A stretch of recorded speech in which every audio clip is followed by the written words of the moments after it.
Call the Broken Arrow City Council meeting to order. Invocation by Pastor David Pelkey. Oh, there you are. He just walked in. Yeah. We had Scott lined up in case we missed you. So. Let's bow our heads for a word of prayer. Lord, we just come to you tonight with a heart of gratitude and thanks. We just thank you that Broken Arrow is a city that believes in the power of prayer. And Lord, I just pray that tonight during this meeting, Lord, that your peace would just reign over this meeting, Lord, that would just permeate through the hearts of all those that are here to make decisions and lead this city, Father. God, I thank you that you are such an awesome force in the city of Broken Arrow. And I just pray that through all the decisions that need to be made tonight, Lord, that you would just be present in each and every one. Lord, we just thank you for all of those that serve this city, the city council, Lord, all the city leaders, the city manager, Lord. We just thank you so much for the fire and police chief and all of the other civil servants, Lord, that make this city such a great and safe place. So we just thank you for all of these things. In Jesus' name, amen. Amen. Amen. Thank you, sir. Roll call. Green. Here. Ford. Here. Parks. Here. Gillespie. Here. Wimpy. Here. Please stand and join me for the Pledge of Allegiance. Attention, salute, pledge. I pledge allegiance to the flag of the United States of America and to the republic for which it stands, one nation under God, indivisible, with liberty and justice for all.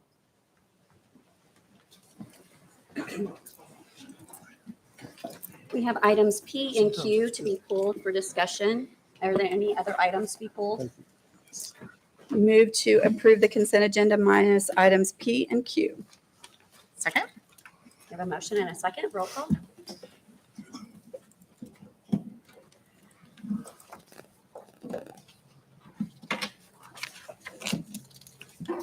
Item P, approval of and authorization to fund the second year of Central Squares Public Safety Pro Suite renewal order.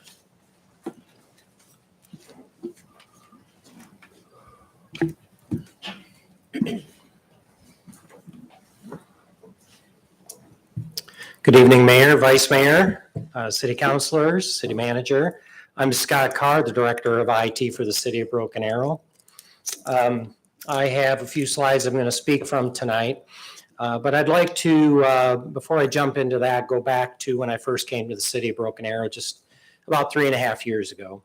I received a call from the City of Broken Arrow because my name was thrown in the hat and recommended because of my cybersecurity background. You guys hear from me a lot on cybersecurity, but the first question I was asked by the City of Broken Arrow City Management was, we are having a major ERP implementation.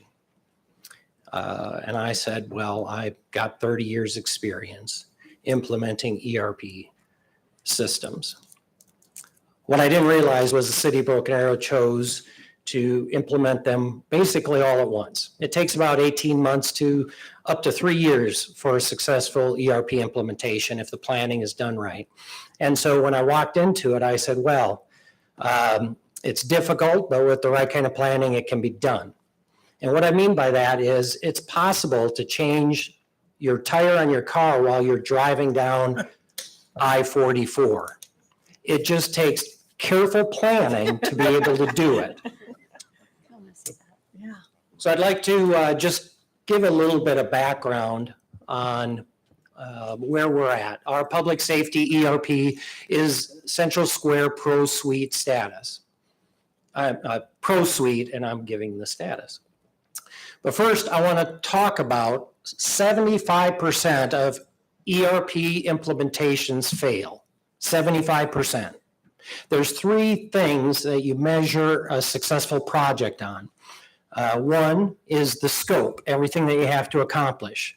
2 is the budget, how much you're going to pay for it. And 3 is the time that you're going to do it in. So all of those things have to kind of come together. But in general of ERP, 75% fail. And there's 10 top reasons why.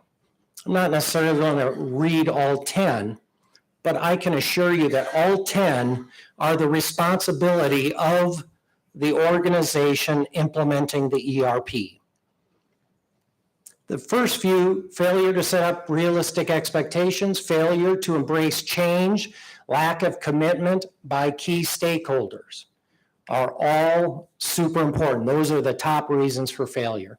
The fourth one, lack of competent project managers. So when I walked in the door, I walked in with 30 years of experience doing it. That didn't necessarily make it an easy task, and it didn't make me an easy project manager for our vendors. And you can ask the vendors how well that went for them. Also, on average, ERP implementations take 30% longer than expected, and they cost 3 to 4 times the initial budget.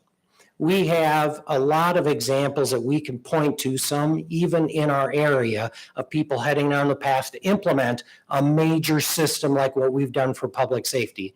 It's extremely complex, and if any of those 10 items show up, it can create problems. But the top ones, not having realistic expectations, not as an organization embracing the change, and a lack of commitment by key stakeholders, that is what creates a failure. We have some local governments not too far away from us that have gone one direction, did not have the commitment to see it through, and have changed directions. And that's an ERP implementation fail, because you throw a whole bunch of money at something only to turn around and throw a whole bunch more money at something else.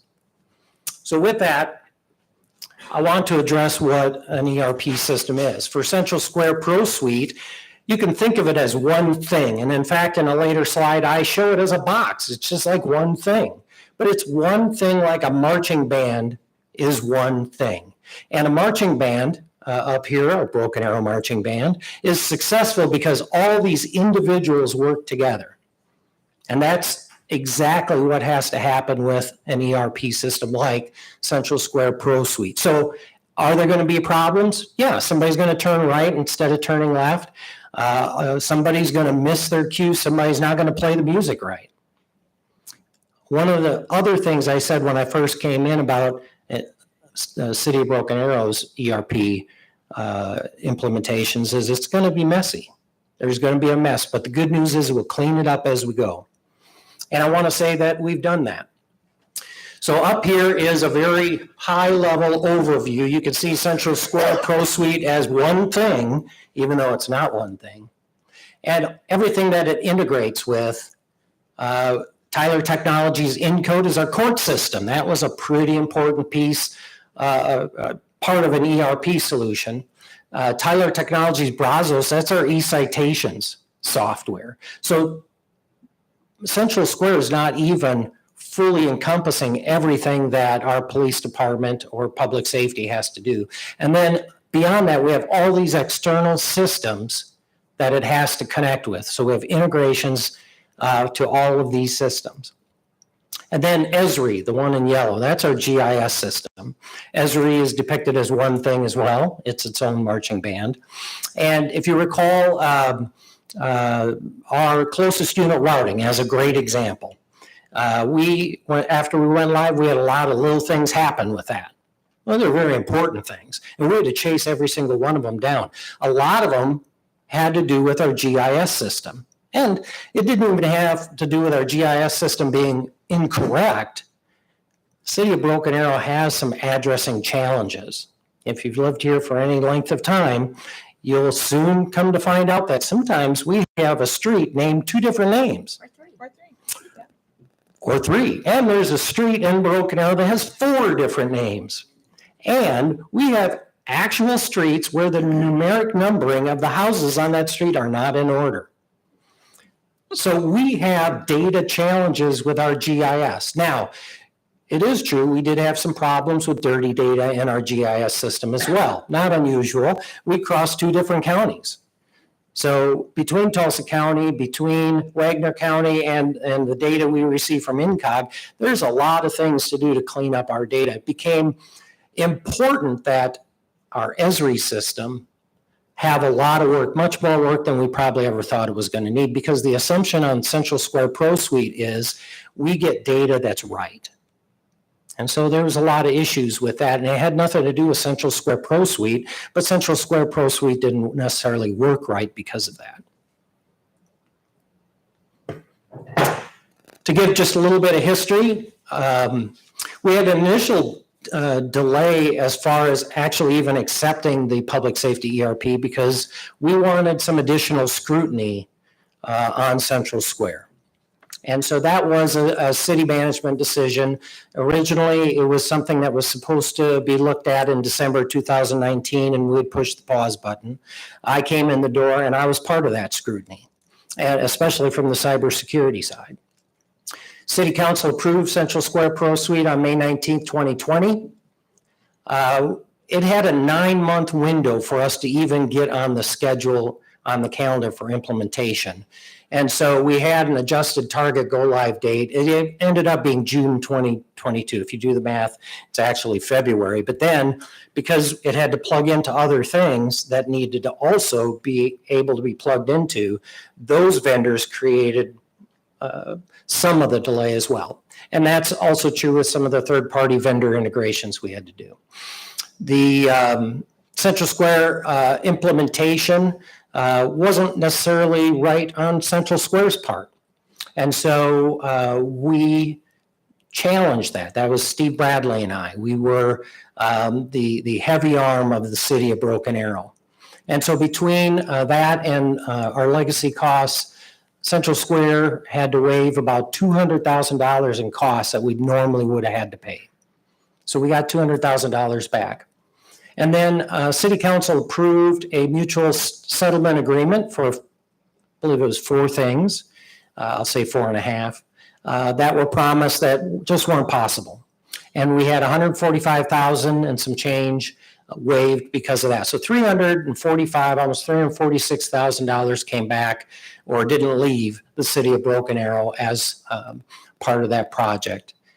At that mutual settlement agreement, the promises, whatever promises and expectations were readjusted, and we were able to go forward.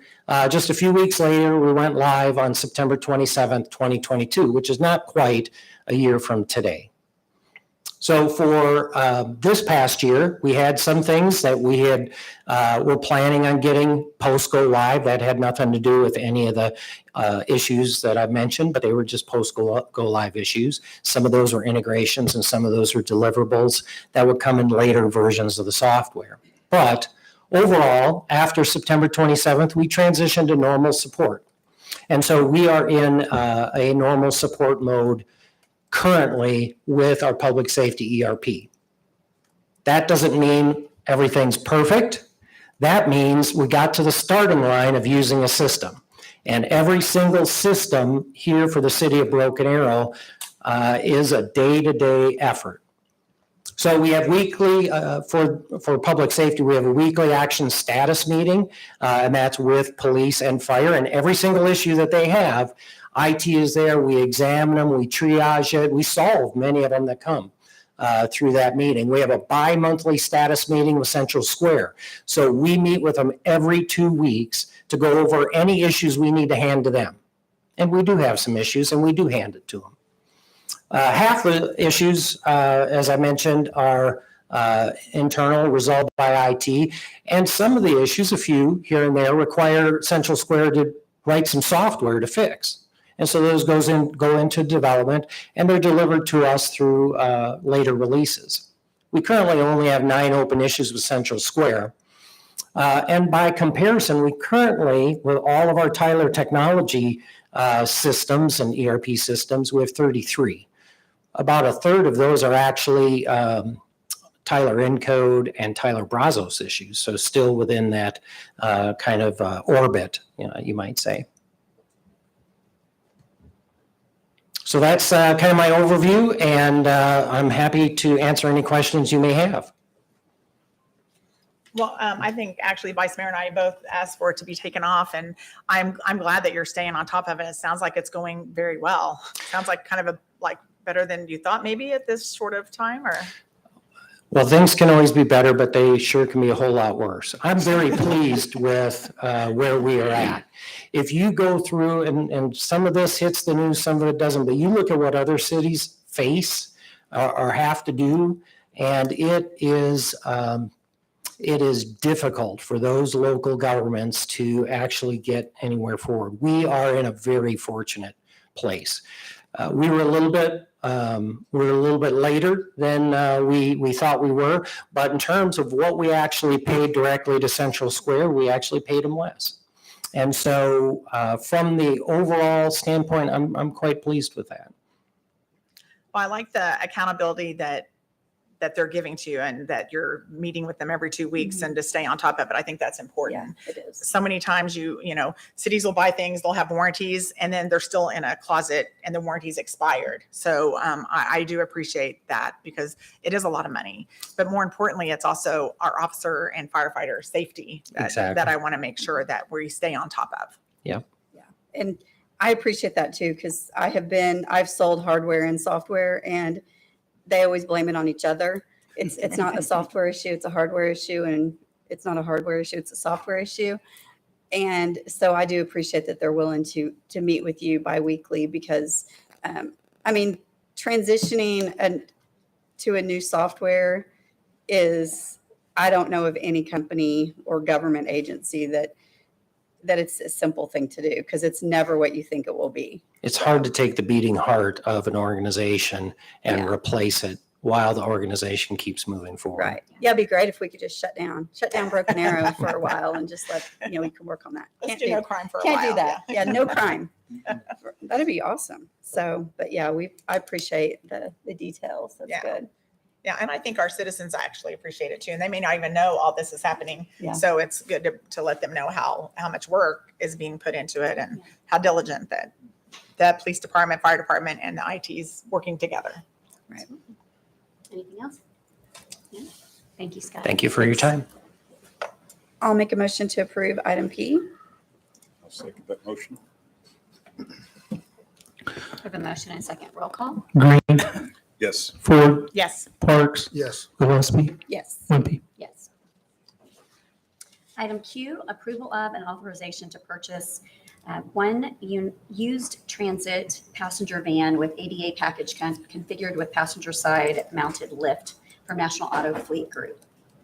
Good evening, Mayor, Vice Mayor, Council, City Manager, Mrs. Spurgeon. Happy to be here this evening and get to talk about kind of a neat program that has been in the works for just a little while for the city. So microtransit program is I'm not going to say operational, but from my side, it is moving. So we've seen some pretty nice movement on it. If we went back in time about 3 months, we approved chargers for this that were kind of the focal point of getting it started to have a large DC charger. We're still working on the location for that. We think we have it narrowed down, but we were starting to run into some delivery issues with the van. So this is the microtransit, the van that's ADA to help transport those that might have some sort of limited mobility. Originally, we were looking at a new one. They came back to us and they said, hey, if we proceed with a new van, it probably won't be here in time because we have to visit. This is a group project, so we have community development. Kevin's been involved. Finance has been involved. We learned we have to have the money spent by June. So June's our cutoff. That put us with a new van. They couldn't promise delivery before June of this next year. So we went to looking for an option for a used van. Looking at the used van, actually, we found one with about 25,000 miles on it. In there, we're saying more than that. We're trying to make sure for any getting it around delivered. It's in Colorado right now, so it'll be transported down. But on this used van, I guess I probably ought to stick to my slides. Sorry. So we're going back to the CMAQ. That's where we're at. We're talking about that program. We're talking about one of the 4 vehicles for that program. This is just the van. The others are 3 cars that we're looking at for electric. So the grant was changed. Originally, it was going to be autonomous. We said, you know what, we're not comfortable with that, probably in Broken Arrow. And so we switched it over to just doing all electric vehicles. So the 3 vehicles, the cars, those are in the works. Those will be coming to you quickly. We're down to looking at 2 different ones on that, either the Tesla or the Ford Mach-E. This one is for a Ford van that's converted to all electric. It does follow through with meeting our needs and requirements of that, still being qualifying for the Buy America Act. So we'll go to the next slide here. So this is what we're looking at. Actually, even though Black's probably not our favorite color for this. This is actually kind of a picture of the van we're looking at. It's a black one. If it becomes an issue later, we'll have it wrapped, but it'll have a side handicap door, kind of just like this one shows. It'll be a little larger, passenger side ramp for that. This is an all-electric van. It does comply with the Buy America, and so it qualifies for that federal funding. Smooth, quiet, you are going to hear this thing coming at you. The cabin has been, kind of the nice thing is this cabin is actually upgraded from what we originally looked at. If we go to the next slide, this one actually has fully adjustable seats. So we weren't looking at originally we were looking at something that was kind of set. These can be moved around. It's set up for 7 passengers plus a wheelchair location that can be strapped in, and this one is changeable. You can see where it has the runners in the floor. We're able to take chairs in and out. So if in the future we decide we need to be able to handle 2 people with some mobility issues, we can rearrange the seats, remove some, and set it up. So it becomes very fluid for us in the future. The range of this is about 140 miles. So it shouldn't have any trouble getting around Broken Arrow. The nice thing is you've already approved of a DC fast charger that can charge this van in about 35 minutes. So that's set up. So during the day, if the charge starts becoming low, comes back into home base, we charge it up, and it's ready to go again. We're not really anticipating starting off with seeing that issue with that type of range. Now, the company's bringing it back in. They're going to install new electric motors and new batteries, and with that, they're going to extend the powertrain warranty back out to 5 years, 60,000 on the batteries, and also that drivetrain, that electric drivetrain. So they also are providing some on-site training. Since this is new to us, they're going to have 2 people from the factory come down, spend a day with us, get us trained up, and then they'll fly back. So we're excited about that piece of it. It also includes 3 years of telemetrics where they can go in and they can tell us everywhere the van's gone. They can tell us, what its average charge time is. They have all this information that we probably won't need, but it'd be terrific if we were trying to go back and look at it and see how many miles we put on it, where we were going. We could highlight all those places with it. And then it also comes with 1 year for the charger warranty as well. So next slide. Oh, that's it. So that's the last one. Sorry. So anyway, I'm happy to answer any questions you might have. This is an exciting program. Be happy if Kevin join me if we have anything that he might be able to help with too. Yeah, or I asked for finance. this to be pulled because it is an exciting program. What is our plan for, once we get the van, what's next? Or do we have that So plan yet? once we get the van and the cars, we're hoping to have that accomplished by the first of the year Okay. currently. That's my understanding is we're looking for trying to have a January, February kickoff for this. And once we do, Tulsa Transit will be actually the operators of it. That's right. Okay. We're actually going to have to secure the contract, have riders, and then we'll actually start publicizing, and then we'll implement the pilot program. Okay. Yeah, this is something, I know it's important, has been important to so many people. And just thinking about those citizens we have that have some sort of disability, that this is really going to help them to have more access to transportation. It's a service that really all of our citizens at some point in their life can probably utilize in some way if they choose to use it. So I'm really proud that we're doing this.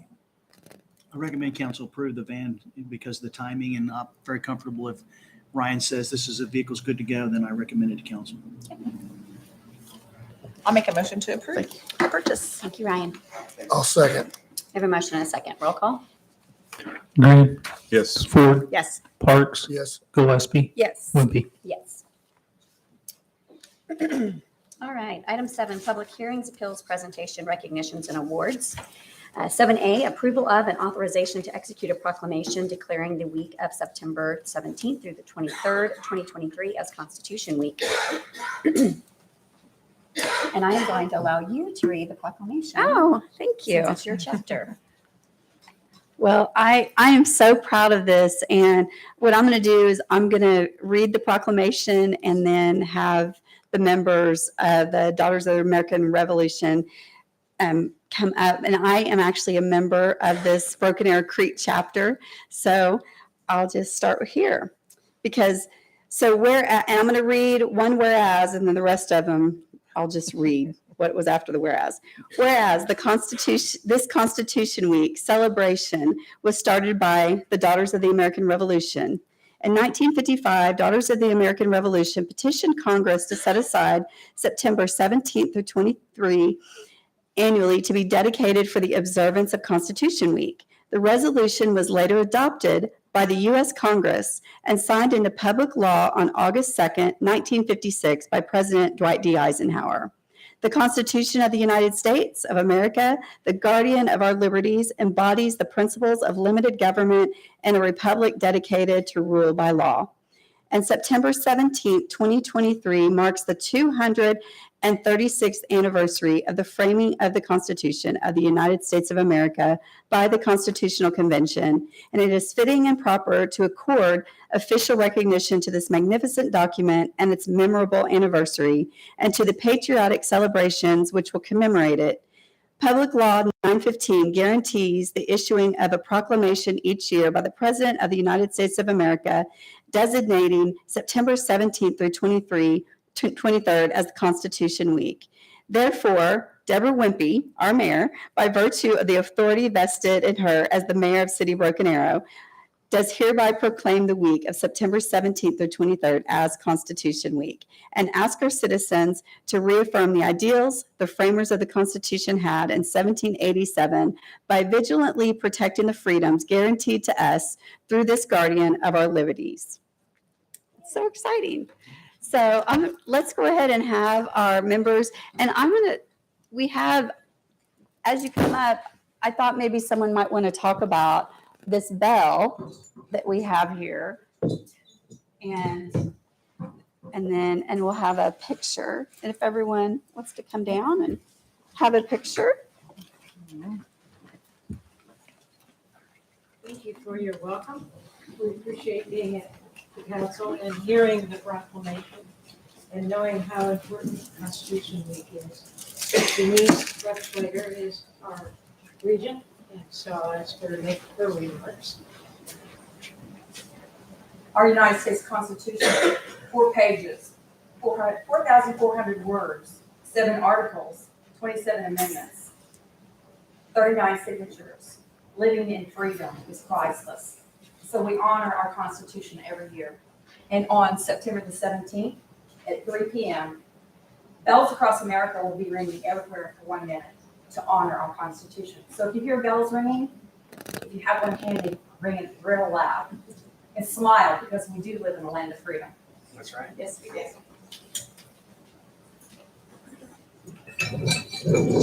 We give this honor to Mayor Wimpy. It's heavy.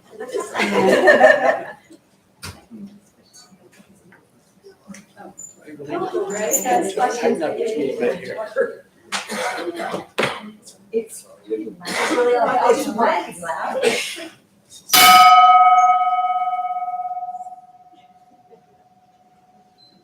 One more. Oh, one more. Thank you. Thank you.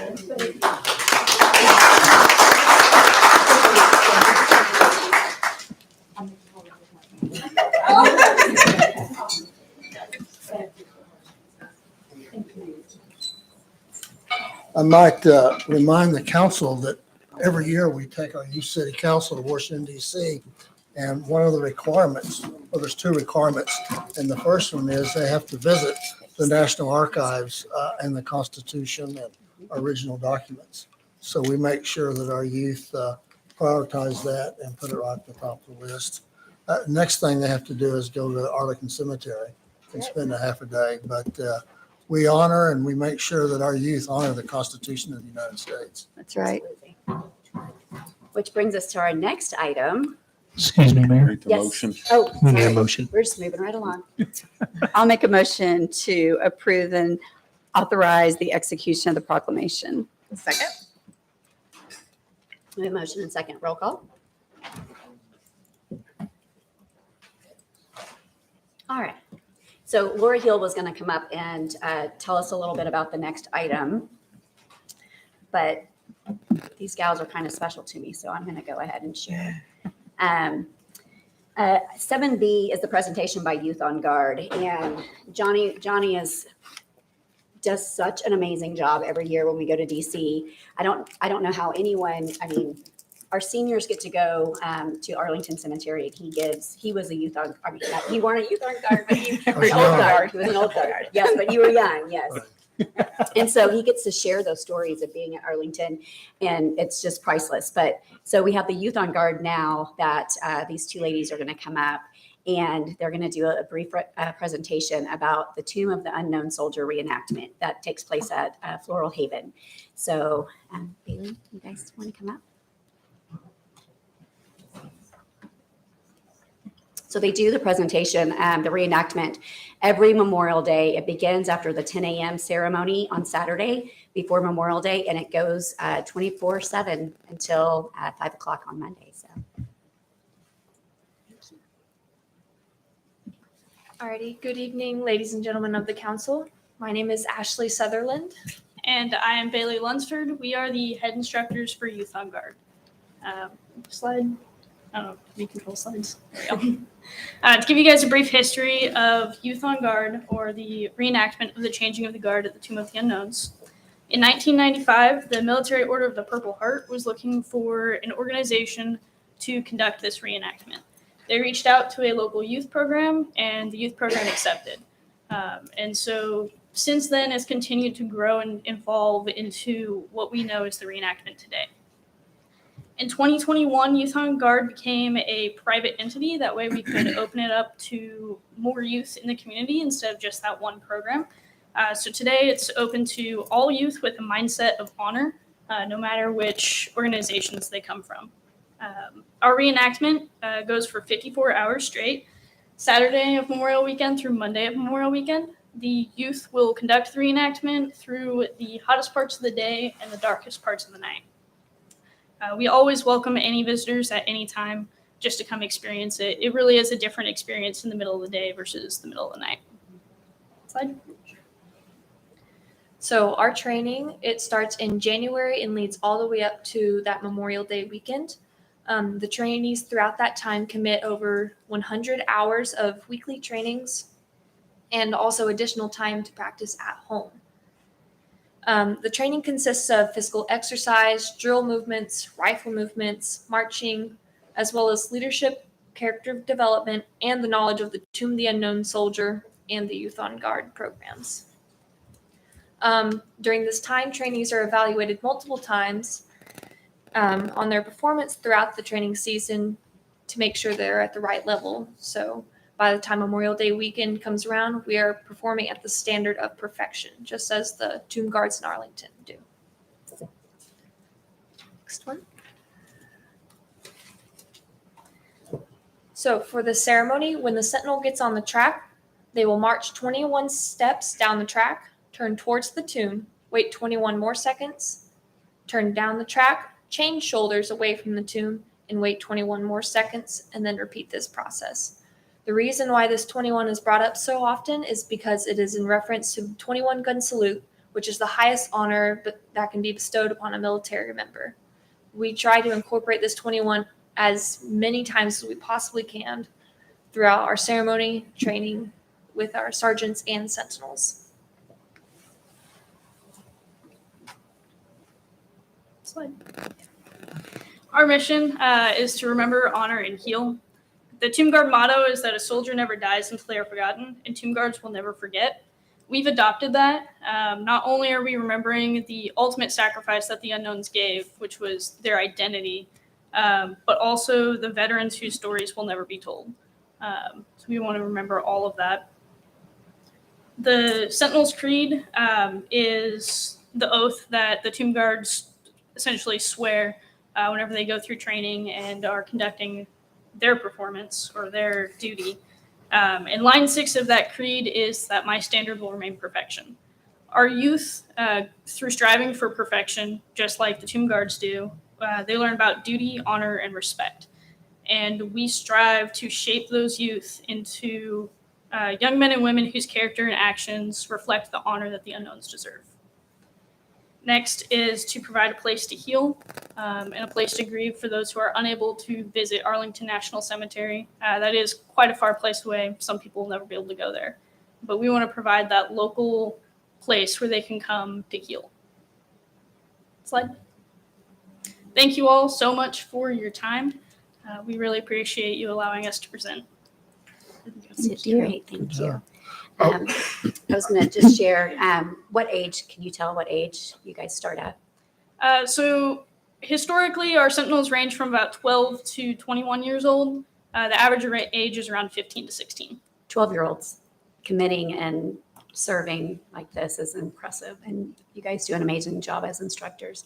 I've watched Bailey basically grow up, and she's through Civil Air Patrol, and her and her brother both are just outstanding. And Ashley just recently got married, so congratulations. And she's been a part of the Civil Air Patrol, and her family is very involved as well. And it's been really neat to see them grow and do this. I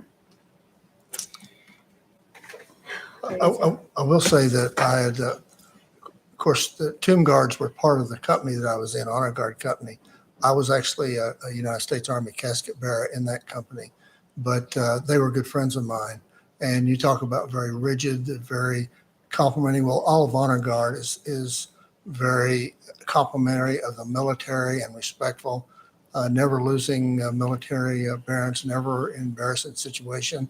But this last year, I was wondering, as I had the youth there, I asked the question if I haven't ever seen women Tomb Guards, and it's just because I haven't seen them. They are there, and they do perform, you know what I mean, the same duties. And I was excited to know that, because when I was there, it was all men, young men that did that. I will say they had a storm here a few months ago, not too long ago, that tore up a lot in Arlington Cemetery. In fact, it was closed down for a few days. And when it tore up big trees, when you pair up a tree and it falls, you got to keep in mind it pulls up the roots and stuff. And a lot of the graves were actually buried around the bottom of those trees. So, but the Tomb Guard never left at East Post. I mean, he was there during that storm, and the way it should be. So it's certainly an honor to know that they're serving our country, and an honor to know that you're teaching those to serve our country. So thank you very much. Thank you, sir. Thank you. Well, I think it is a great experience to go during the day and at night. I prefer night because it's way cooler. I don't know how you all do it. Ross and I also have been invited for the past 2 years to your dinner that you have afterwards. And I mean, they're just so humble, and it's all about the mission. It's never about the them cadets. ever. And so I appreciate the time that you all put in, and I'm getting goosebumps right now. Just to watch them, it's like at the end of working so hard for so long, but they're so tight, and they have such a bond, and they're so supportive of each other. It's a great program. Thank you all for sharing it with everybody. Thank you. Well, he mentioned female sentinels, and when Lisa and I and our husbands went and had the honor of laying a wreath 2 years ago, I guess. Yeah. There was a female sentinel there when we were there. So, and I think that maybe there's been 5. Yeah, maybe 5. So Yeah. Great. it was pretty impressive. Yeah. I will say that I'm the commander for the Tulsa County Sheriff's Office Honor Guard, and I have a deep respect for Honor Guard and the things that you all do. And I can tell you countless times when family members have come up and talked about how much it means for someone to honor their loved ones that way. So I have much respect for what you do, and I appreciate it. So thank you.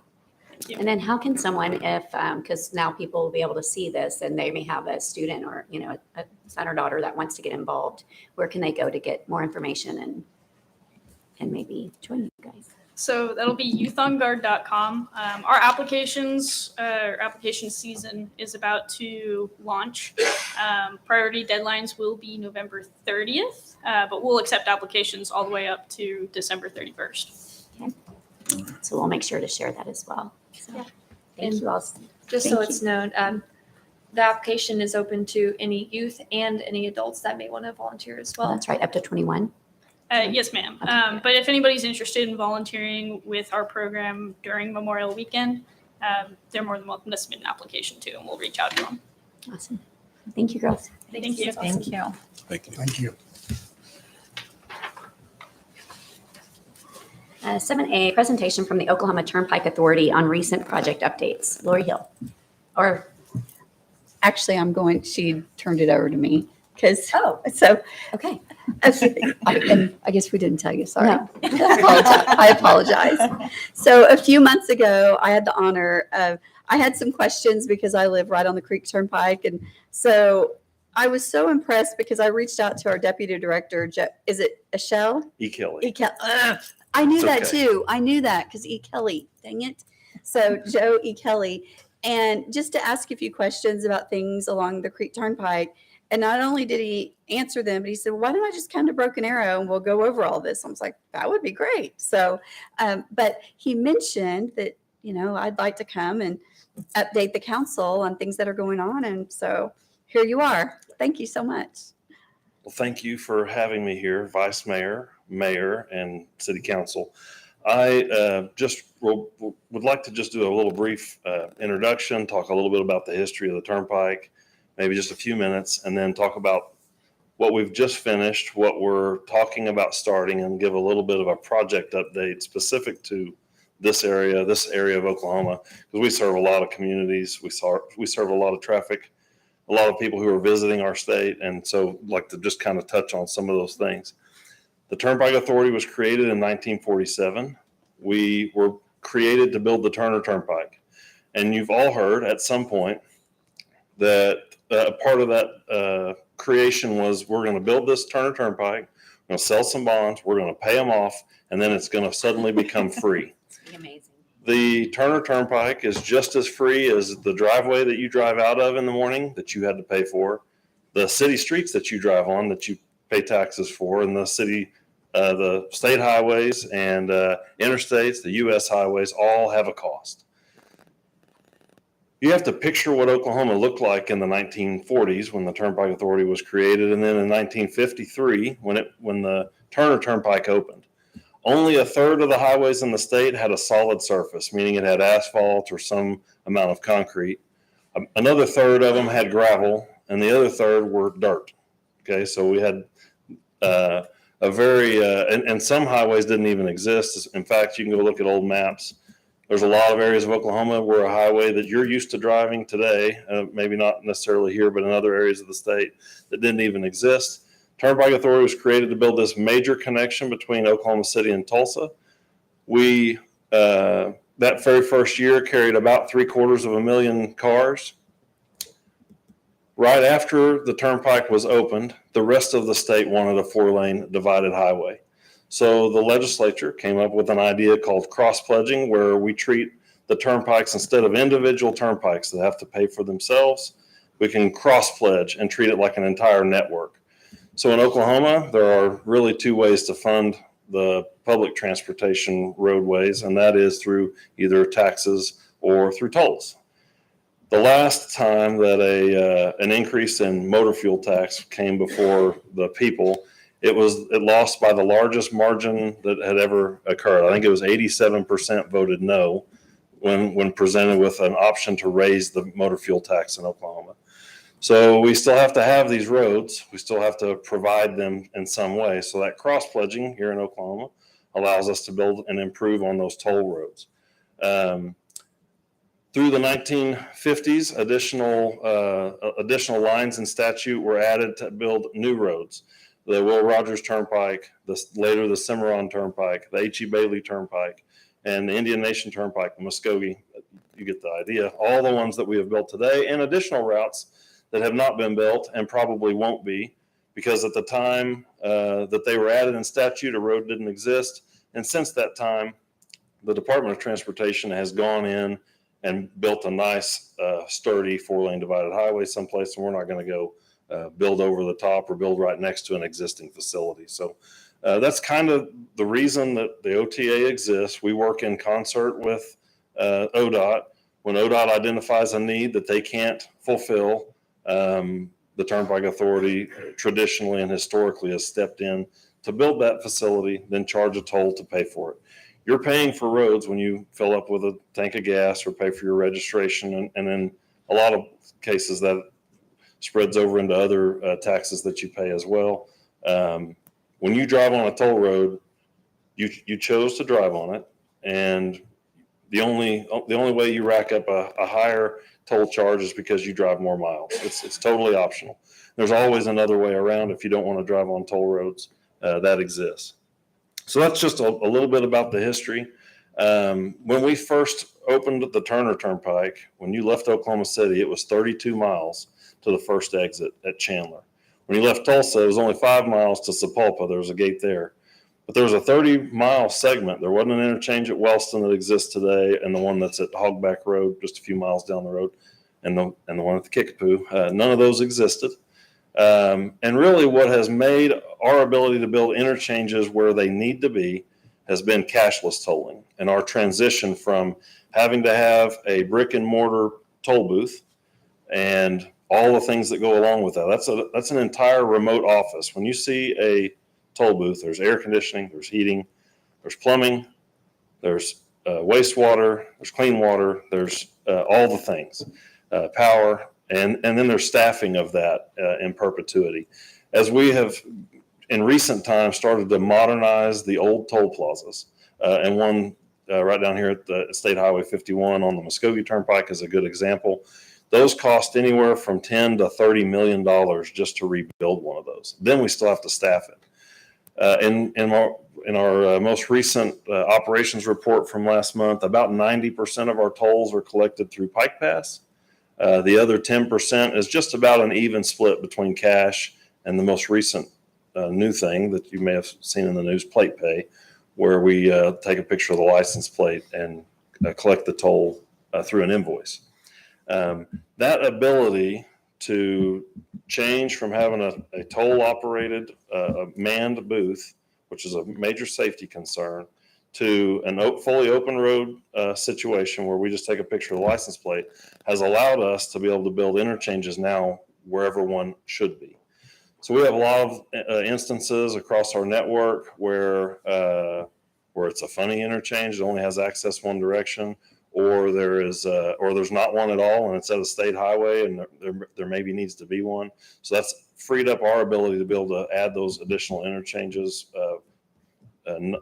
without a lot more cost than what ODOT would have to do the same thing. So that discussion about cashless tolling that you're seeing in the news, I do a 30-minute interview and they use a 3-second piece of it. And you can imagine how that sometimes gets twisted around. We are not losing money through this conversion to cashless tolling. That's not true. What we do have is we do have an issue with being able to provide an invoice to every person who drives down the turnpike. Sometimes I can't, the picture doesn't come through because the sun was wrong, because there's snow on the license plate or dirt that sometimes happens in rural Oklahoma. So sometimes I can't get a good clean image of the license plate. Sometimes it's from a state that maybe isn't sharing, doesn't have current DMV information for us. Sometimes they're pulling a trailer. Sometimes it's a paper tag because somebody bought a new or used vehicle from a dealer. Lots of instances where we have some issues. Those only occur in about 2% of all the transactions that occur. So about 90%, give or take a little bit, is going to be Pike Pass or a toll tag. And the other 10% that's a makeup of partly cash still, partly plate pay, a little piece of that is still difficult for us to collect on. So we are working through those issues on the cashless tolling as we move forward, but we're not losing any money by converting to cashless tolling. Matter of fact, we're saving a ton of money on the operation side just by not having to man and redo and operate the toll booths. Prior to this initiative, in the 6 years prior to us starting the conversion, we had 500 accidents in toll zones. The most dangerous place to be on the turnpike is when you're approaching a tolling location and you see somebody in the left lane that decides they need to be in the far right lane while they're digging for change in the ashtray or cup holder. And then they get in the wrong lane and they throw it in reverse and back into somebody. I mean, we have lots of opportunity at those cash locations for an accident.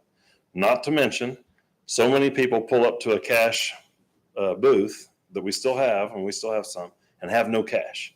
As I stand in front of you today, I thought I'd grab me a $2 burrito this morning on my way to work.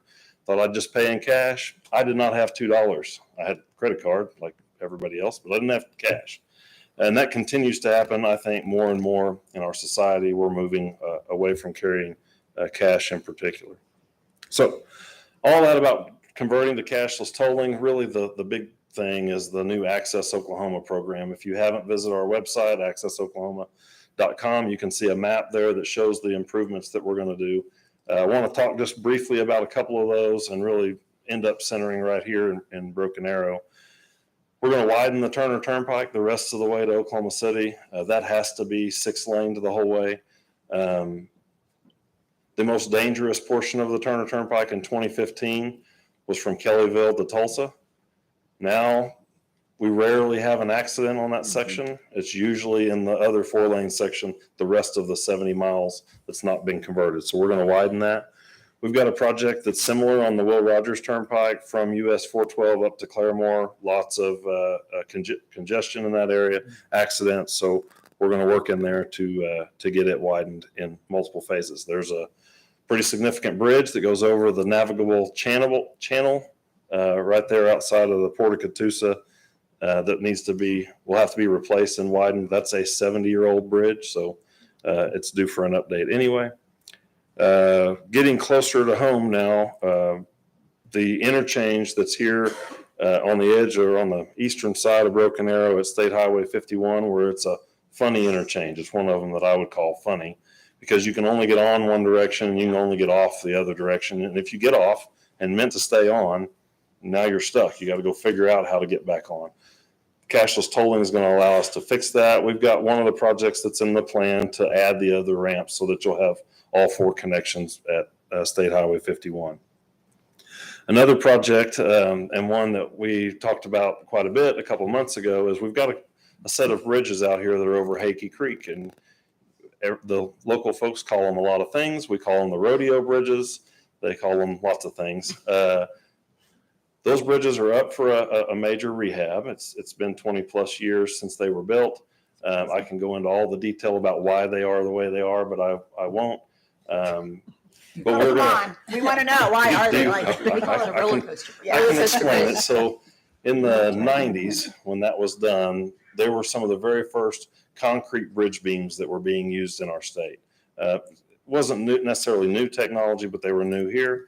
At that time, we built a bunch of bridges. The 2 longest sets of bridges that were built with concrete beams were here on the Creek Turnpike, and then there was a set of 4 of them that were on the John Kilpatrick on the overround by Yukon. Yeah.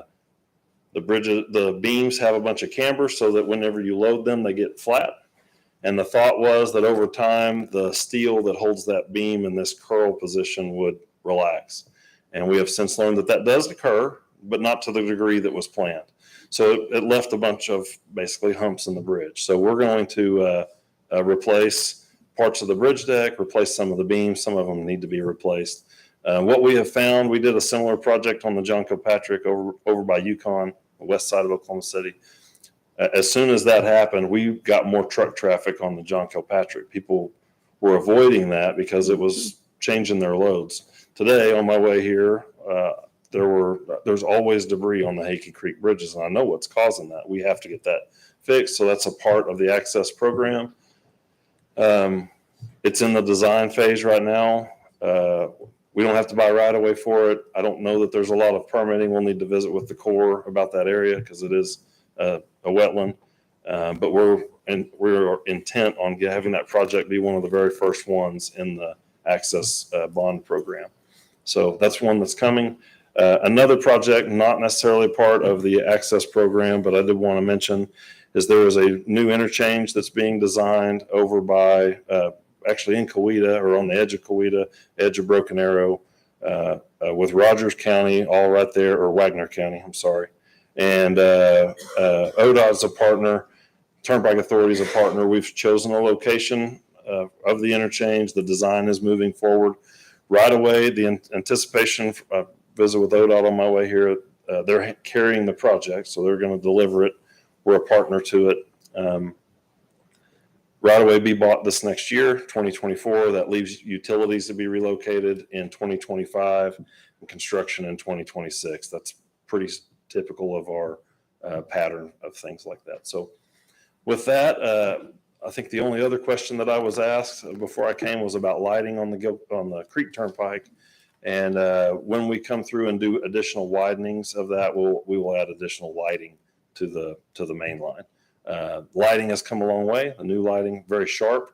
It does not shine nearly as bad out, toward the neighbors, much sharper edge. And we really like that. And it's been favorably received versus the lighting that's been done in the past. So happy to answer any questions that the council may have for me.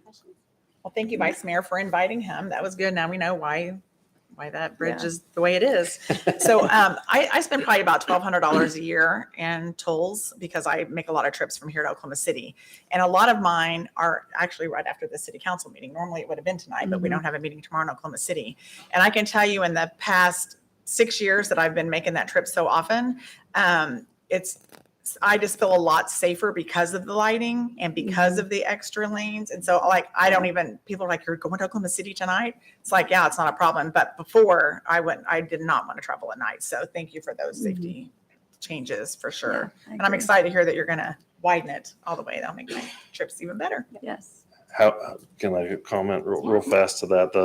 The reason that we're announced this long-range plan for the Turnpike Authority, usually we do bond programs no different than city would, 5-year program that takes 6.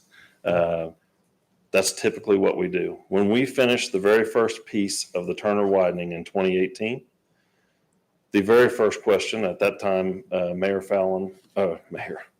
Fallon said, we did a ribbon cutting, we stood on a bridge, traffic drove under it, everybody celebrated. And she turned and looked at that time, Secretary of Transportation Mike Patterson and our Executive Director Tim Gatz and said, great, so this was done today. When are you going to be all the way to Oklahoma City? And we said, I don't know, because we didn't have a long-range plan that discussed phased approaches, starting at each end, starting in the middle and working its way out, starting on each end and working toward the middle. Without a long-range plan, you have no plan. And that's the reason that we announced the big program that we have now. We went ahead and looked at everything that we would need to do in the next 10 to 15 years. And that's a commitment from OTA that we're going to finish that widening. The safety aspect of that 6-lane section is just tremendous. Anybody who's driven on it daytime or nighttime, especially at night, would agree. As soon as we opened it and we had some lighting issues, power went out one time, I think it was lightning.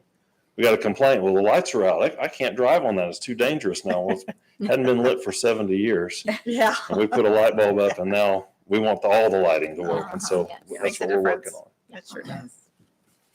What is on the website, and I'm trying to remember, because do you go to pipepass.com and then there's a pull down that gives the projects that are being worked on? I can't remember what it is. So there's you can go to pikepass.com and see our normal reinvestment back into our regular reinvestment back into our infrastructure. That's there under engineering. Okay. And then under our 5-year, we've got a 5-year capital improvement plan.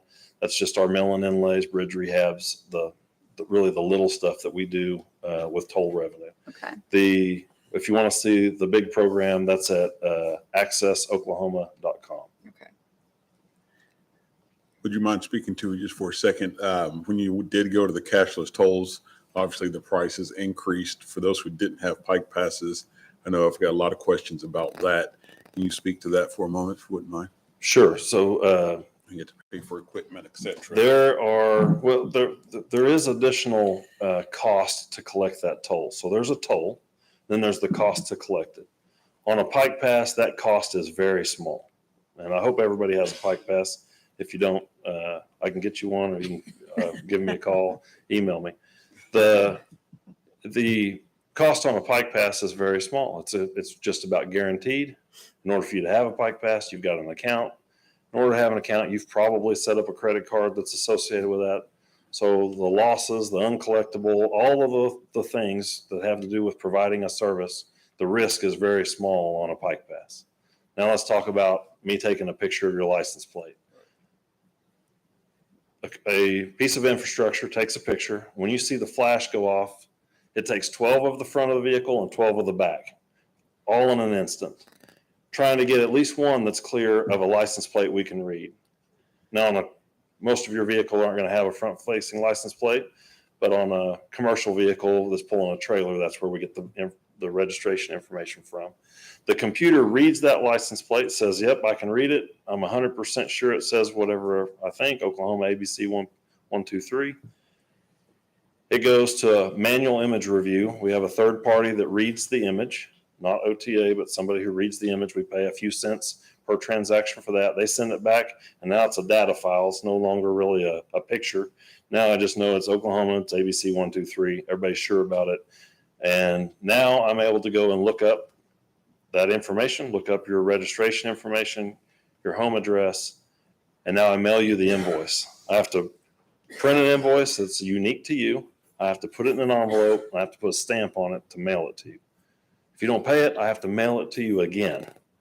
If you don't pay it again, I have to mail it to you a third time, because that's what our business rules are. So there is all of those steps are added cost. What I'm trying to do, and we have 90% of our transactions are Pike Pass or interoperable toll tag. I want those people to have a premium service, keeping their tolls as low as I can. So I'm not charging the Pike Pass people, Pike Pass customers, for the upcharge that we're having to do to offer a plate pay customer the same service on the roadway.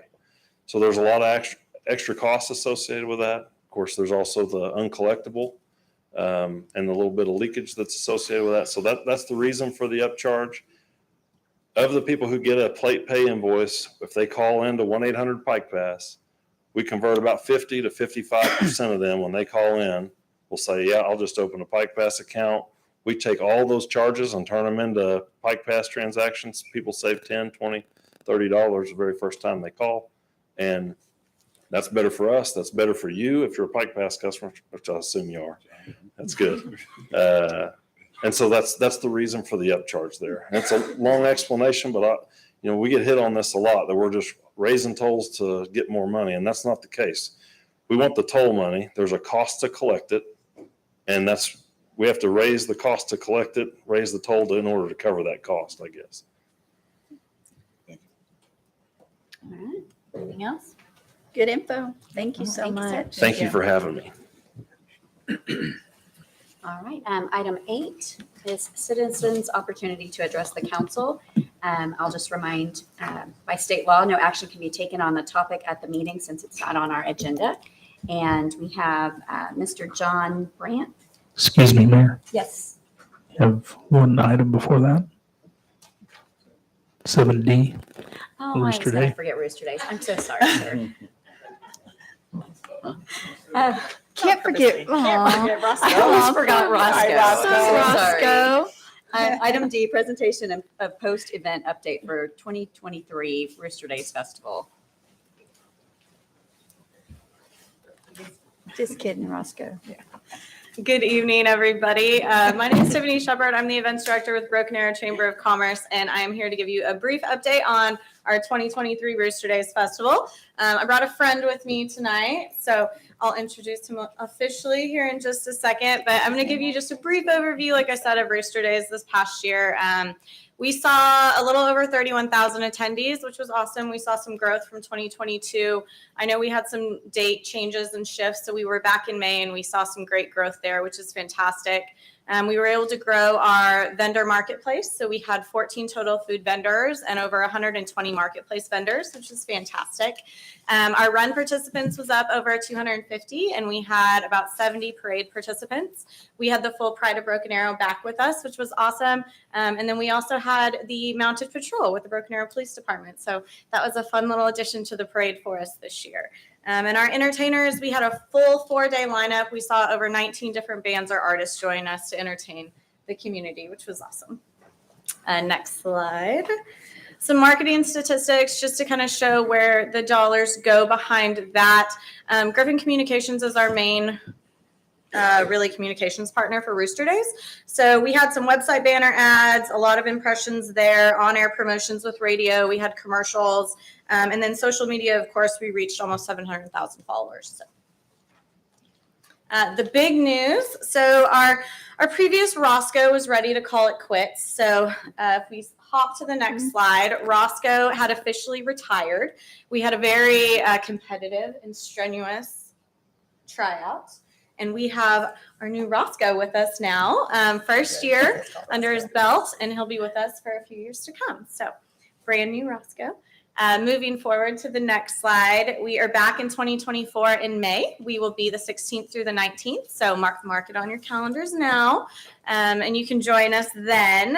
The Mitchell Brothers Amusements, if you pop to the next slide, will be joining us again. So same carnival company. And then next slide, we are looking for just a couple of changes in 2024. We've talked about some layout updates to allow for additional rides. Mitchell Brothers has some room to grow with us, so we're trying to see how we can make that happen. And then for us, our cornhole tournament has kind of made its stay, so we're going to discontinue that moving forward and see what else we can do with the festival. And then the next slide is actually a brief video.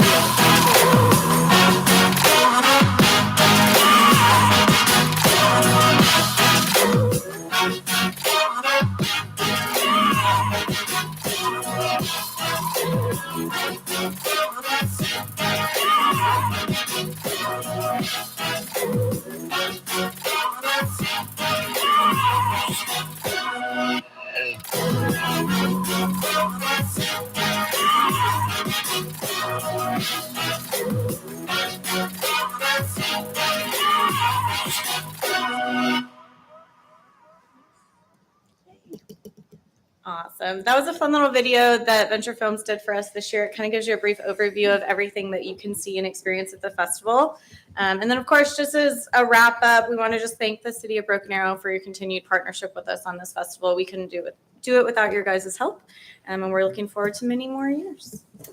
That's what we have for you. Thank you. Thank you. Are you ready, Roscoe? Okay. Can you see me? I was really happy to see it back in May. Yeah, I think, and that made a huge, I mean, it's just, there's something about, I don't know. Part of the It's tradition and having the pride there and just that time of year, it's fun. Well, it's before vacation time. too. Yes. Truly. Yeah. And it was great. The carnival this year, I heard so many good things about it. So really good. Yeah. That's great. Thank you, guys. Thank you. Okay, now it's citizens' opportunity this week.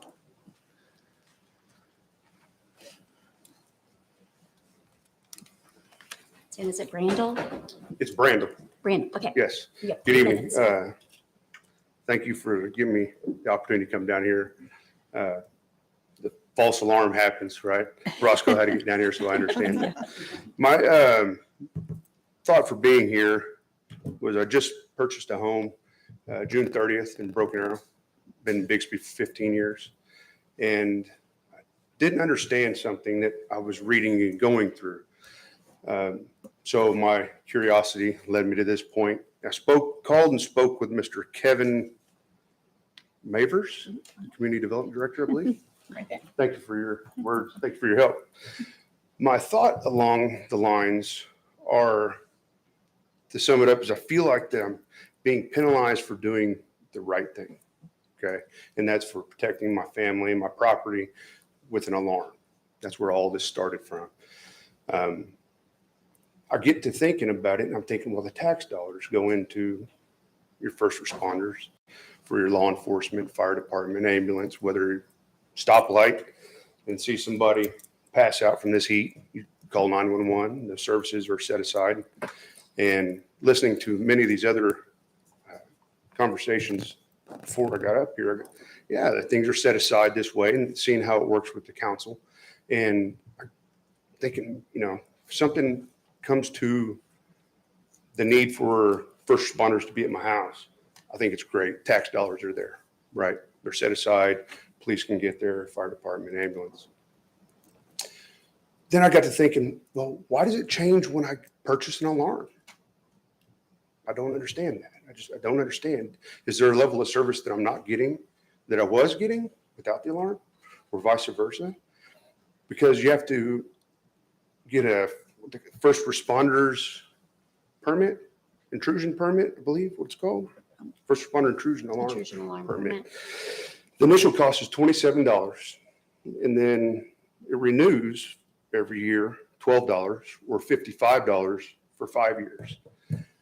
And I got thinking, man, I just don't understand. I understand there's a lot of hands that are involved in this, whether it be 911 dispatch or looking from one monitor to the other and seeing a blinking light that this person has a security alarm registered with the city.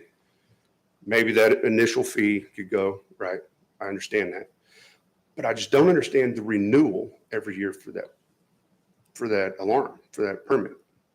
If I'm a responsible alarm owner, and whether the company showed me how to properly use it, but it's my responsibility to read the manuals, to train my family, myself, my spouse, whoever it may be, how to alarm and disalarm to protect themselves as well as my property, then that's something that I think is very valuable, to where I shouldn't be penalized for doing the right things. Put it on the ownership of the alarm company, maybe, to where they can apply with the city to install alarms to show that they've trained me how to set it, and then we can both sign off on it and avoid those unnecessary fees. Okay. I don't know if you want Any to questions, address that or- at all, or, Well, actually, I've Or we never had can- this question asked Yeah. before. I know what This he's is the first referring time. to, but I really need to talk to Kenny Schwab first, and then okay. one of us can take his information and we can get back to him. I Yeah, need to we understand got the your- history. If you don't mind, a Yeah. small little thing I was thinking on the way down here, I don't have any slides, which they were all great and things, is that I was really thinking about, you remember the clubs, they still call those clubs for cars? Oh, yeah. Put it in yeah. your steering wheel to deter theft or something. That's an investment that one makes to protect their property and to deter something bad from happening, Sure. right? But there's not a permit for those. And that's where my thought process was going, is that, yeah, maybe no one's brought it up before. And that's what I loved about the Constitution Week I was listening to back there, was that it's our job to fight, I forget how to say, to fight vigorously for the freedoms that the Constitution provides, right? So that's what I'm hoping that you get away from what I'm taking. It's my first time speaking before a council, but I think it's an obligation to say those things. So thank you for your time. All right. Thank you, sir. We've Thank got you. your info, so we'll do some follow-up for you. Thank you. All right, general council business is up next. 9A, consideration, discussion, and possible award of the lowest responsible bid to Ground Level LLC and provide or approve the execution of a construction contract for the Park on Florence detention pond. Kenny Schwab. Thank you, Mayor, Vice Mayor, Councilors, Mr. Spurgeon.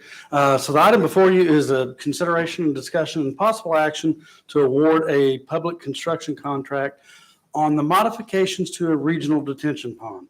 So the regional detention pond in question here is the Park on Florence Second Edition. Location of that is actually just on the north side of Florence, 111th Street, in between Aspen and Elm. The subdivision was actually built around the year 2000. During the course of the design, so from roughly 2000 to 2002, the city of Broken Arrow reached out and went through that process, design process, with the owner of the property, the developer, and his engineer. We had asked them, would they consider making this a regional detention pond, because we had a lot of localized flooding. For those that have been around and remember it, a lot of localized flooding on Florence, about half at the half mile mark, just a little over. It's right next to Leisure Park Elementary, and that subdivision. A lot of that stormwater would run south to Florence and then west. So through that discussion, the developer said, yeah, I'll oversize this detention pond. I'll take your stormwater. I'll add the excess, the increased stormwater from our subdivision, and it can be a regional pond. At that point, it was really supposed to transfer over to the city of Broken Arrow and that we would maintain and own it. It never happened in 2002, 2003. We finally went back through the records, and I don't remember, I'm going to say maybe 2017, 18, 19 range, and found out it never got transferred. So we walked through that process, and in around February of 2020, the city went out to do the maintenance on the pond, and some of the citizens did not like the fact that we were actually going to cut down some of the overgrowth, some of the trees, some of the grass that actually had become more of a wildlife sanctuary in the middle of a detention pond. And you could see that. I mean, I can definitely understand that. So we got involved, and through that process, we said, let's see if we can make sure we have the stormwater detention requirement as well as a stormwater quality aspect, maybe this wildlife aspect. it's taken quite a while. It's taken actually almost 2 years to get here because of the design side of it. Once we got in it, we actually found that the detention pond wasn't functioning correctly.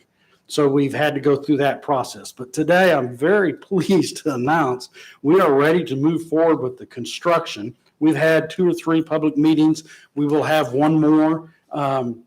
We'll get a hold of the public and meet with them before we start construction, kind of do a meet the contractor night. So if they have issues, they can at least reach out to that contractor and our contract administrator.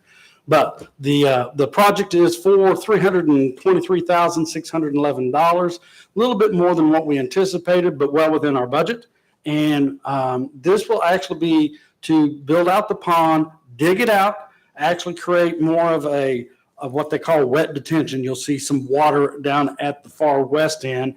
And then before you get across the pond, there will be more of a stormwater drainage where you have hydrophilic. How about that one? I'll just use a big word for an engineer. Plants that like the water. And that will come back. We'll actually add that probably around April or May. Don't want to put it in the winter and watch it die. So there'll be 2 phases, but the plant stuff that we'll add will be later, and it's only $35,000. This is the bulk of it. So with that, I'd be happy to answer any questions. I'm so excited. I have never been so excited about a detention pond in my life.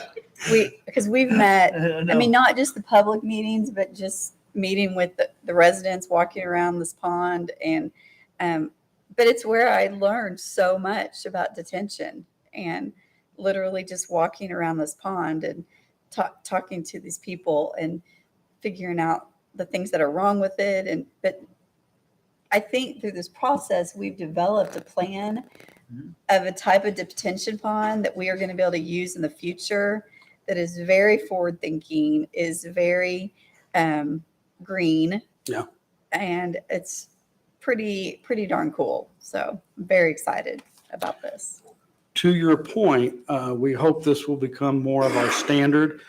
We've had some of these discussions over the past few years. I remember the estates at Lynn Lane. We had a little bit of a discussion about that. We've had some other communities reach out to us saying, okay, what are you doing? So this is pretty exciting. Very excited about this. And I agree with you. I hope this does become a standard for us. Somebody else. You probably love being on the drainage committee now too, don't you? Yes. Well, that's what got me interested in drainage. Absolutely. It's funny. I'm so weird. Anyway, I'll make a motion to approve the execution of a construction contract to ground level. Second. We have a motion and a second. Roll call.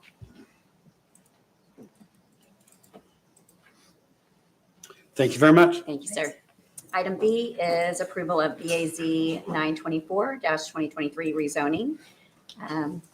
Mr. Mavers? Good evening, Mayor and Vice Mayor, councilors, Mr. Spurgeon. The first item you have here, 9B, is a request to change the zoning designation on about a 3 1/3 acre parcel. The original zoning designation was annexed real estate, or ARE. The property is located in the southeast corner of New Orleans Street and Southland Road. It is currently unplatted. It will have to be platted at some point in the future. Property was annexed into the city, and given a transitional zoning, which most closely corresponds to the actual primary zoning. That's where the ARE came from.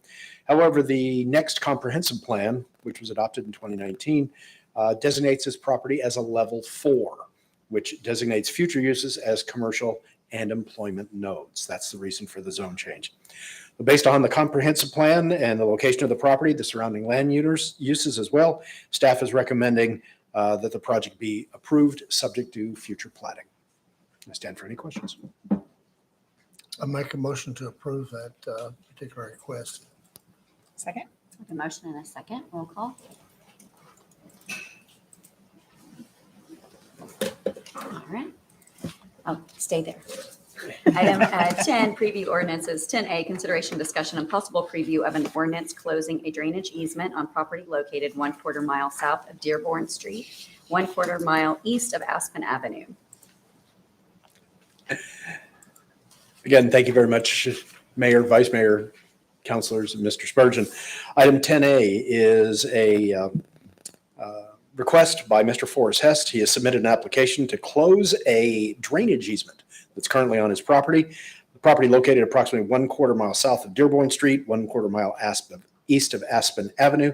Staff has reviewed all of the documents and recommends acceptance of the drainage easement closure. Discussion or questions? Make a motion to approve the ordinance. I'll second that motion. The motion and a second. Roll call.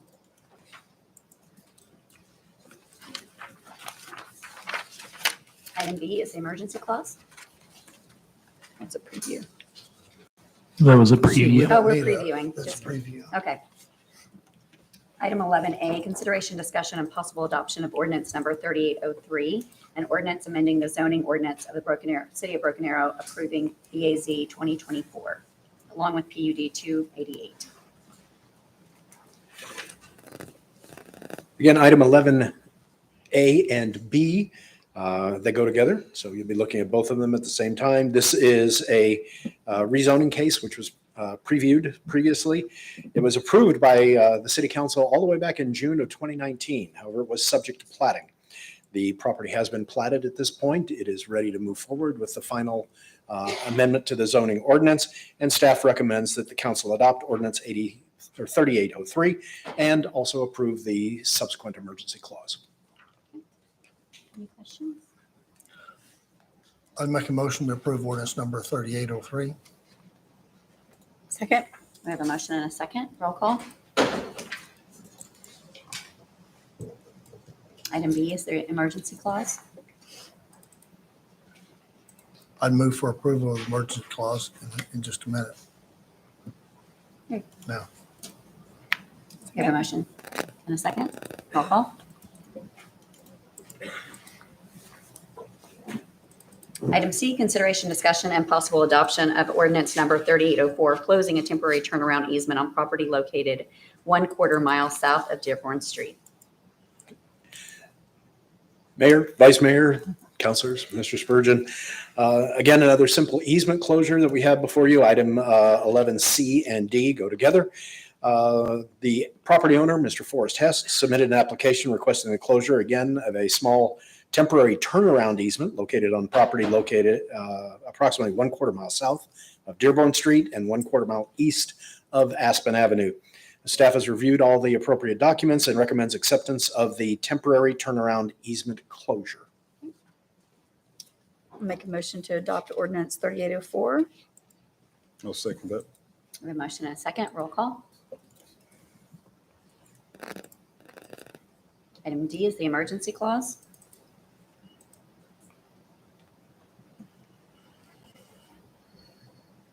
move for emergency clause. We have a motion and a second. Roll call. Item E, consideration, discussion, and possible adoption of ordinance number 3805, an ordinance amending the zoning ordinance of the City of Broken Arrow, approving BAZ 2074, generally west of the northwest corner of Washington Street and 23rd Street. Mayor and Vice Mayor and Councilors, Mr. Spurgeon, the final community development item of the night is another zone change on approximately 87 acres. It was approved originally by the City Council back in March of 2021, subject again to the property being platted. Platting has occurred. It has been reviewed and approved, and at this time, staff recommends council adopt ordinance number 3805 along with the subsequent emergency ordinance. Make a motion, we approve ordinance number 3805. I'll second. We have a motion and a second. Roll call. Item F is the emergency clause. Motion to approve the emergency clause. And I'll second it when it comes up. Okay, we have a motion and a second. Roll call. All right. Item G, consideration, discussion, and possible adoption of ordinance number 3806, an amendment to the Broken Arrow Code of Ordinances, section 23-147, spaces reserved for physically disabled persons, repealing all ordinances to the contrary and declaring an emergency. Trevor. Good evening, Mayor, Vice Mayor, Council, Mr. Spurgeon.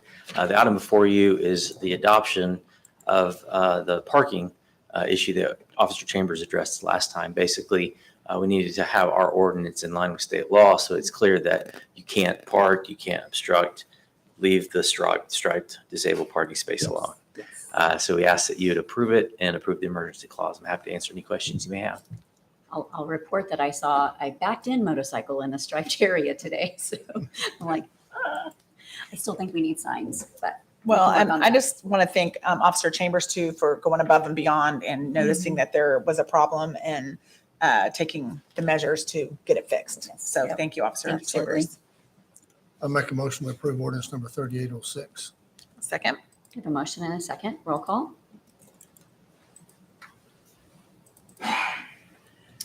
Item H is the emergency clause.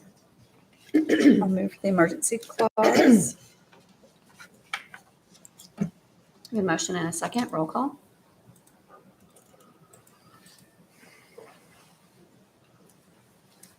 All right. Remarks and inquiries by governing body members. I do have something, and I think hopefully there's some slides. Do you have my slides ready? Okay. So I was on vacation for the past 20 days. It was amazing. So we actually went to Normandy for Ross, the state legislators. A lot of them did a leadership program. Typically, it was for speakers of the houses. Actually, Speaker McCall had gone with other speakers, and so it was like a 15 group of people. But he liked it so much, he asked. It was like our OML, except for it's on the national way. It was the same type of organization. He asked them to do it for the legislators in Oklahoma.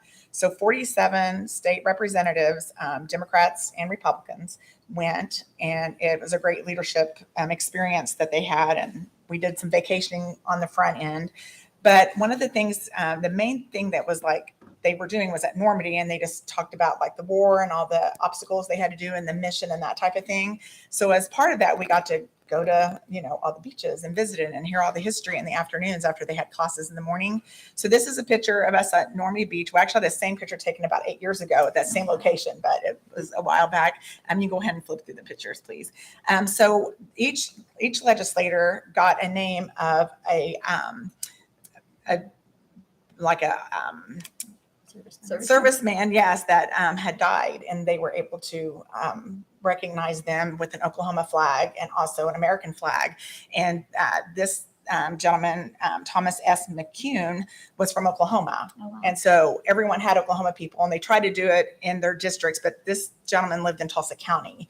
And so before he served for us. And so Ross did the Oklahoma flag and the American flag, and I had one of our challenge coins. And so I left a challenge coin on top of his cross. And it was just very moving. Normally only family members can go, like on the actual site, to place those things. So we got special permission, because of the leadership training and stuff. And so it was really an honor to be able to do that. And so I just wanted to share that with everybody, because it really was a neat thing. That was definitely the highlight of the whole 20 days. There was a lot of highlights, but that was definitely my favorite part. So anyway, I just wanted to share that with everybody, and that a little bit of Broken Arrow is at the American Cemetery in Normandy, France. So That's amazing.